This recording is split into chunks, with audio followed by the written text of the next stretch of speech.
দর্শক, আমি এখন যে জায়গাটিতে রয়েছি এটি হচ্ছে কুড়িগ্রাম জেলার চিলমারী উপজেলার শেষ প্রান্তে, অর্থাৎ চিলমারী হরিপুর যে ব্রিজটা রয়েছে সেই ব্রিজের সংলগ্ন। এগুলো হচ্ছে আবাদি জমি, এখানে পানি ওঠে, সকল ফসল ফলাদি ডুবে গেছে দেখতে পাচ্ছেন, এবং সেই পানিতে বিভিন্ন নৌকা চলাচল করতেছে। এর কারণে তাদের দুর্ভোগ, প্রতিনিয়ত বন্যাকালীন যে দুর্ভোগগুলো হয়ে থাকে সেগুলো দেখা দিয়েছে। বাঁধের মতো দেখা যাচ্ছে। এই লেনটি হচ্ছে তিস্তা ব্রিজের লেন, অর্থাৎ বিশ্ব রোড খ্যাত যে রোডটি হয়েছে।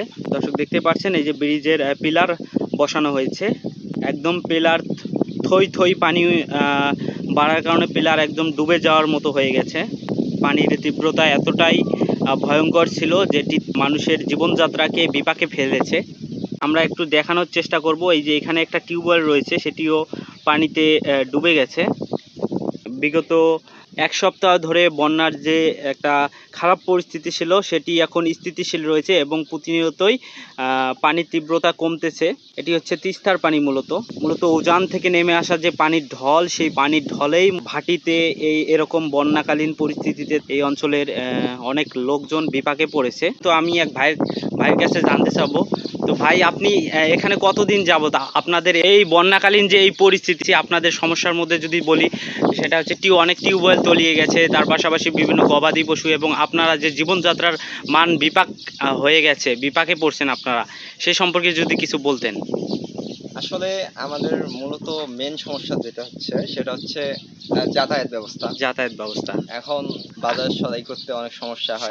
আমাদের বাসার যে গবাদি পশুগুলো আছে এগুলাকে মনে করেন আমরা যে লালন পালন করি সেগুলোর সমস্যা হয়।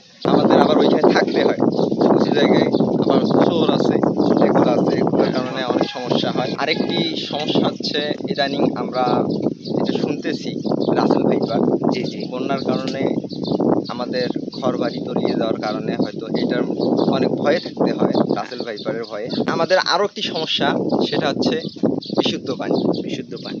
আসলে আমরা এই বন্যার কারণে বিশুদ্ধ পানি পান করতে পারি না। এভাবে যদি আমাদের সরকার থেকে কিছু সহযোগিতা করা হয়, আশা করি আমরা ভালোভাবে বসবাস করতে পারব।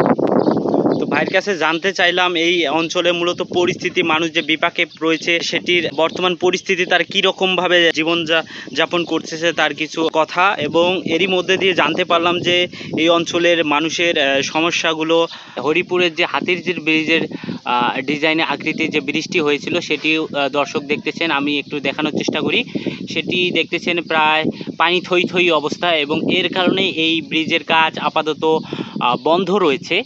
এই অঞ্চলে এখন বেশ কিছু পানি কমতে শুরু করছে। বন্যার যে পানির ঢল ছিল, উজান থেকে নেমে আসা পানির ঢল, সেটি কমতে শুরু করেছে এবং আশার আলো এটি বলে অঞ্চলে মানুষরা মনে করছে, এবং কিছুটা দুর্ভোগ তাদের লাঘব হয়েছে।